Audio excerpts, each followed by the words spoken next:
Say the word Rover and what springs to mind is a faithful canine companion, one who always chases the postman, always fetches that stick and always turns up for dinner at the same time every day. It's what you call reliability. It has been a long time though since you could apply those levels of reliability to Rover the car. But apparently all that is due to change with the arrival of the new Rover 75.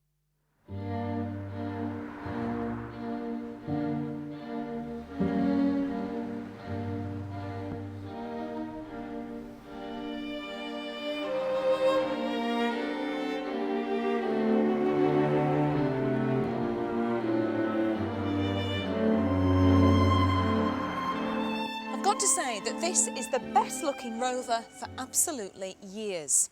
In fact, it looks a little similar to the new Jaguar S-Type. OK, it looks very similar, but that isn't necessarily a bad thing. But putting the S-Type aside, you can see there's more than a hint of the old Rover P60. That's the fantastic classic that Her Majesty the Queen likes to drive around in. Now, besides the retro throwback that this car has obviously got, you get lots of lovely chrome, shiny trim, just a hint of curve in the right places, strong flowing lines, and check out these wonderful mirrors. Oh yes, this car will bring a misty tear to the eye of many a nostalgic motorist. And the interior is just as stylish as well. Rover have really gone all out to be very bold with this car, and I do think it works. There's a nice use of shapes and contours. There's generous use of wood here on the fascia and also on the dash, which houses 4 air vents and the passenger airbag. Now look how cleverly as well they've managed to combine the old and the new. You've got deep hooded dials that are based on a classic watch theme, but a very modern satellite navigation system and a digital onboard computer. In a nutshell, or should I say walnut shell, the interior oozes class and comfort. And if you're the creative type and want a little self-expression, then you could opt for the club or connoisseur packages. These give you the chance to choose your very own two-tone leather upholstery. It's all a bit too much for me though, I'm afraid.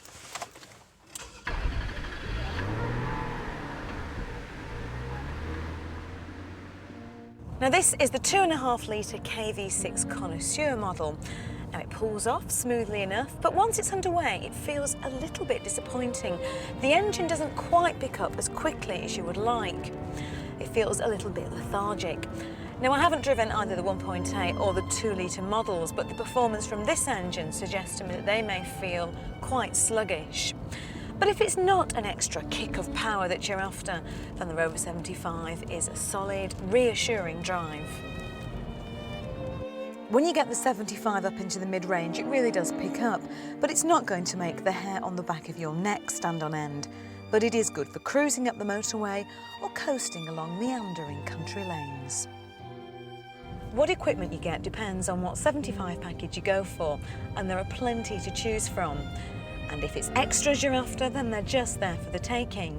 Things like air conditioning, 15-spoke alloy wheels, an upgraded stereo, satellite navigation system, heated seats. The list goes on and on and on. But I have one question for Rover. Why, in a car that really is a luxury car, are there no electric windows for the rear passengers? The Rover 75 starts at just over 18 grand on the road for the 1.8 litre classic model, and that rises to around 26 grand for the 2.5 litre and the 2 litre V6. And that's good value considering the 3 litre V6 Jag starts at around 28 grand and the BMW 5 Series starts at around 25 grand. Back inside, the power steering uses servo-assisted racks with quick ratios. And what does all that mean, I hear you ask? Well, it makes the steering extremely responsive. It's light and it is very easy to handle. Yet it doesn't have any tendency to oversteer, nor does it pick up every single lump and bump on our lovely British roads. And the chassis on this car is very stiff, and when you combine that with the BMW rear axle, which has been especially designed for the 75, you get a kind of smooth, assured driving experience that's jolly nice indeed. The Rover is the kind of car you'd describe as solid. It's got a good engine, it handles well, it's certainly luxurious, and lots of effort has been made to return to the classic Rovers of the past. But there's still something missing. The ingredients are all there, but they just don't seem to complement each other.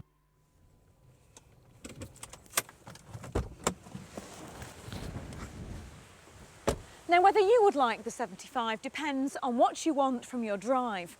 If you want to make heads turn as you arrive in the executive car park instead of meandering in unnoticed, if you want to stroll instead of sprint, and if you want your interior to say more than your exterior, then it's probably worth a look. However, I can't see many creative types driving the 75, rather more your insurance brokers and middle management. And that's probably just the kind of market that Rover needs to attract if it's to retain that safe, solid and reliable image.